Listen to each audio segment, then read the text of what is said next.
बहुत समय पहले की बात है। शिवा नाम का एक बूढ़ा मछुआरा था। उसके परिवार में उसकी बूढ़ी पत्नी उमा के सिवा उसका कोई नहीं था। आज 5 दिन हो चुके थे। उमा बुखार से तप रही थी और शिवा के पास इतना पैसा भी नहीं था कि वो उसका इलाज करवा सके। वह दूसरे दिन जल्दी उठकर उमा के पास गया। उसके सिर पर हाथ रखकर देखा तो उमा को थोड़ा ही बुखार था। इसीलिए शिवा ने अपना जाल और बाल्टी उठाई और नदी पर मछली पकड़ने के लिए चला गया। नदी पर जाते ही शिवा ने नदी में जाल डाल दिया और मछली फंसने का इंतजार करने लगा। वह शिवा का पड़ोसी रंगा भी मछली पकड़ने के लिए नदी पर आया था। वो नदी के बीचों बीच नाव में चढ़कर जाल डाल रहा था। तभी रंगा को शिवा नदी के किनारे खड़ा दिखाई दिया। तो रंगा शिवा से, अरे बाबा, नदी के किनारे खड़े रहकर तो मछली नहीं मिलेगी तुम्हें। आओ नदी के अंदर आ जाओ, तभी अच्छी मछली मिलेगी। नहीं बेटे, मैं नदी के अंदर नहीं आ सकता। ना तो मेरे पास नाव है और ना ही मेरे इस बूढ़े शरीर में इतनी ताकत है।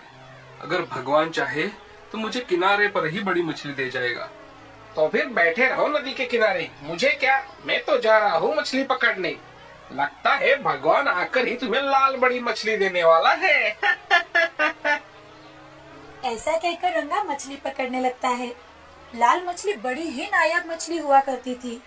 वो मछली अगर किसी को मिल जाए तो उसकी किस्मत तो जैसे चमक ही जाती थी।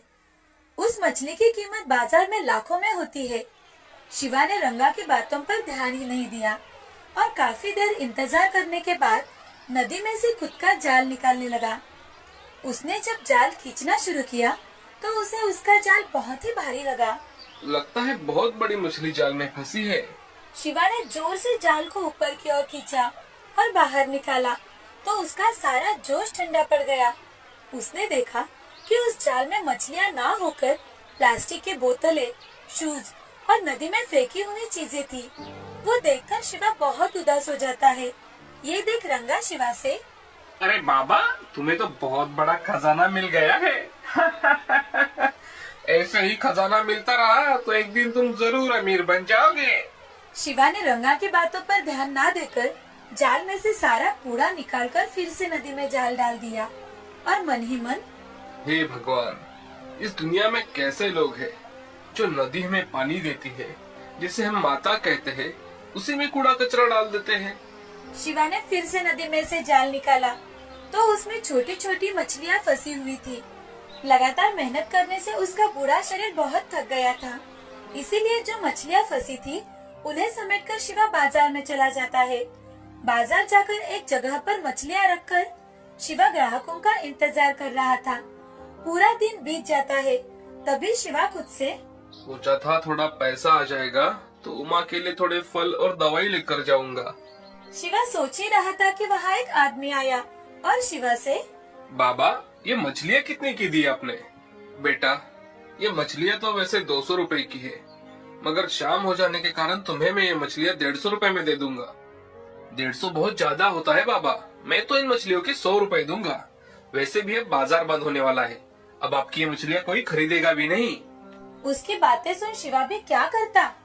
उसने सारी छोटी मछलियाँ उसे 100 रुपए में ही दे दी। बाजार भी लगभग बंद हो गया था। शिवा ने अपनी दुकान समेटी और वो बाजार में से घर जाने के लिए निकल ही रहा था कि उसके कानों पर एक आवाज पड़ी, इस भिखारी को कोई कुछ दे दो, कृपा करके कुछ दे दो खाने के लिए। 3 दिन से मैंने कुछ नहीं खाया। बाबा, दया करो मुझ पर। शिवा ने मुड़कर देखा तो एक अंधा भिखारी भूख की वजह से तड़प रहा था। शिवा को उसकी हालत देखकर दया आ गई। उसने अपनी फटी हुई चादर उसे उड़ा दी और पास ही के ठेले से कुछ फल खरीदकर उस अंधे भिखारी को दे दिए। ये लो, खा लो, बहुत भूख लगी होगी ना। बाबा, तुमने मुझ जैसे अनजान आदमी पर इतनी दया दिखाई। आपका नाम क्या है बाबा? मेरा नाम शिवा है और मैं एक मछुआरा हूँ। ऐसा कहकर शिवा अपनी पहचान भिखारी को बताता है। तभी भिखारी अपनी झोली में से कुछ दाने निकालकर शिवा को दे देता है।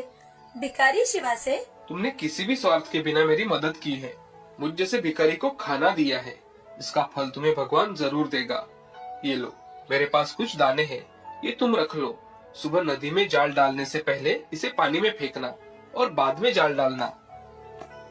भिखारी ने दिए हुए दाने अपने पास रखकर शिवा ने उस भिखारी को चादर अच्छी तरह से उड़ा दी। घर जाते ही उमा की तबीयत थोड़ी ठीक है देखकर शिवा को अच्छा लगता है। शिवा ने घर के बचे हुए सामान से दाल, चावल और आलू की सब्जी बनाई और उमा को खाना खिलाया। उमा का खाना हो जाने के बाद शिवा ने उसे दवाइयाँ देकर सुला दिया। बाद में खुद के लिए भी बचा हुआ खाना थाली में परोस दिया। वो खाना खाने के लिए बैठ ही रहा था, तभी उसका प्यारा कुत्ता मोती वहाँ आ जाता है। उसे देखकर शिवा के चेहरे पर मुस्कान छा गई। आओ मोती, भूख लगी है ना, चलो खाना खाते हैं। ऐसा कहकर शिवा मोती के साथ मिल बांटकर खाना खा लेता है। मोती जब भी शिवा के पास आता, शिवा उसे बहुत प्यार से पुचकारता और उसे खाना खाने के लिए देता था। खाना खाकर शिवा भगवान का नाम लेकर सो जाता है और अगले ही दिन शिवा सुबह जाल लेकर नदी की ओर मछली पकड़ने के लिए निकल पड़ता है। नदी के किनारे पहुंचते ही शिवा ने भिखारी के दिए हुए दाने नदी में डाल दिए और उस पर जाल डाल दिया। अभी थोड़ी ही देर हुई थी कि अचानक से जाल बहुत भारी लगने लगा।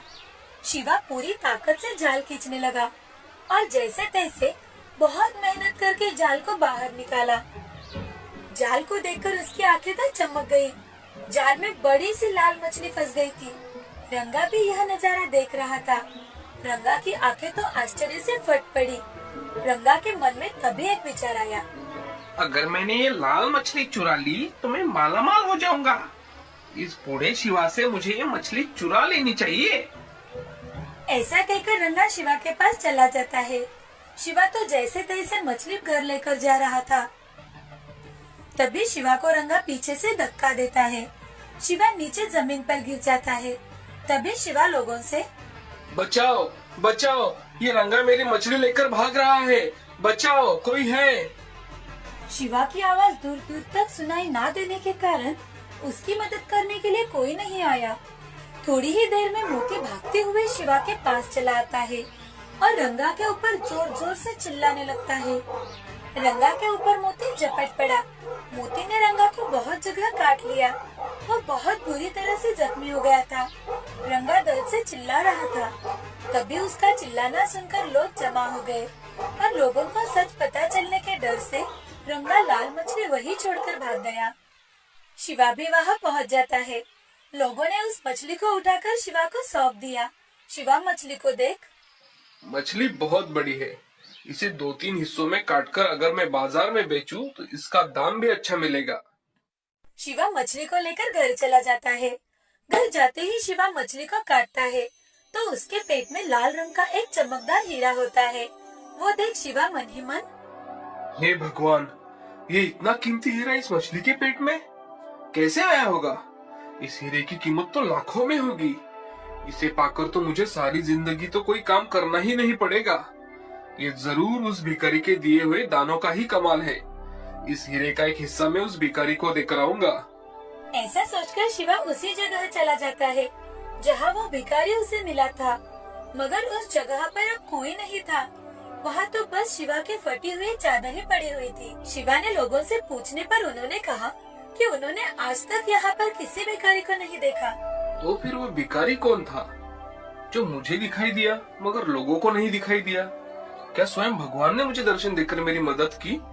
अगर सच में ऐसा होगा तो उन्होंने मेरा नसीब ही चमका दिया है। ऐसा कहकर शिवा मन ही मन भगवान का धन्यवाद देता है और वहाँ से चला जाता है।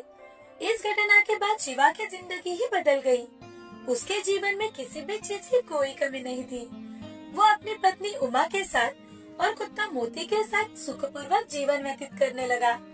साथ ही साथ दिन दुखियों के दिल खोलकर मदद करने लगा था। इस तरह से शिवा का लाल मछली के कारण पूरे जीवन में परिवर्तन आ गया था।